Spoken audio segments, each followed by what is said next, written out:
तक्या लावतात भगवान, तुला ओठाचा तक्या लावतात, हाताची गादी लावतात आणि तुला धुंद करून टाकतात सगळ्या विश्वाला. तू असं कोणतं पुण्य केले सांग बहन आम्हाला. हे बहन हमके बताए ऐसा कौन सा पुण्य किया है. आमच्यावर प्रेम करायचं सोडून ते गोपी म्हणतात त्या बासरीवर प्रेम करतात. हे बासरी तू कोणतं पुण्य केले सांग आम्हाला, सांग नाही हो. बासरी रडायला बासरी बोली झाली. बासरी सांगितलं हे सखी मी लई कष्ट केलं. बघा म्हणे बासरी म्हणती मी लई कष्ट सहन केलंय. लई कष्ट ती म्हणे कोणतं कष्ट, कोणतं कष्ट, कोणतं स्तरण उठवलं, कोणता बोजा उठवला. असं भगवान तुला उठावर बसवतात आणि वाजवतात. तू कोणतं पुण्य केले ते सांग. गोपीचा किती मोठा प्रश्न विचारला बासरीला.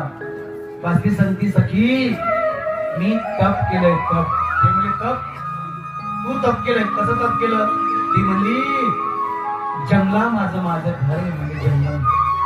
बासरी कसं म्हणतात विळू कुठे पिकतो गावामध्ये का, कुठे पिकतो जंगलामध्ये. विळू बांबू जंगलामध्ये. हे जंगल माझं घर आहे.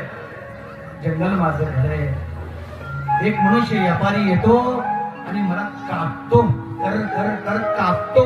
ते कापतो त्याला घासतो, घासून घासून मला टोकानं छिद्र पाडतो, छिद्र पाडतो, छिद्र पाडतो.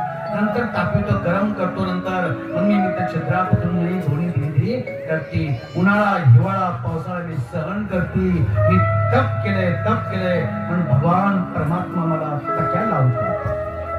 दुसरी गोपी म्हणती एवढी तू गोड का वाचतीस. हे बाई लक्ष दे गोपी भाव. दुसरी गोपी म्हणती हे सखी एवढी बासी तू वाचती, एवढी गोड एवढी मिठा आवाज तुझा का येतो, काय कारण.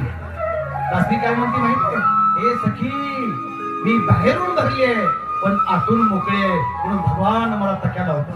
भगवान मला तक्या लावतो. हे गोपी भाव बहुत सुंदर आहे. बहुत सुंदर.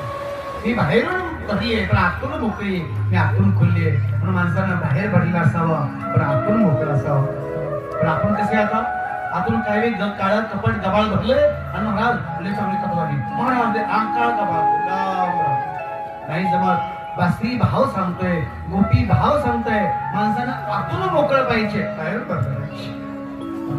अष्टपुष्ट शरीर कपडे बिपडे अष्टपुष्ट गाडी घोडी बाहेरून बघा पण आतून मोकळं पाहिजे. तेव्हा भगवान सत्ता भगवान ओठाचा तक्या लावून जगाला विश्वाला धुंद करतात, जवळ बोलवतात. माझ्या माईनो त्या बासरीनं तप केलं. एक गोपी म्हणली सखी तू पाठीमागच्या जन्मात कोण होती. बघ एवढं पुण्य केले तू, भगवान तुला ओठावर घेऊन वाजवतात. तर भगवान सांग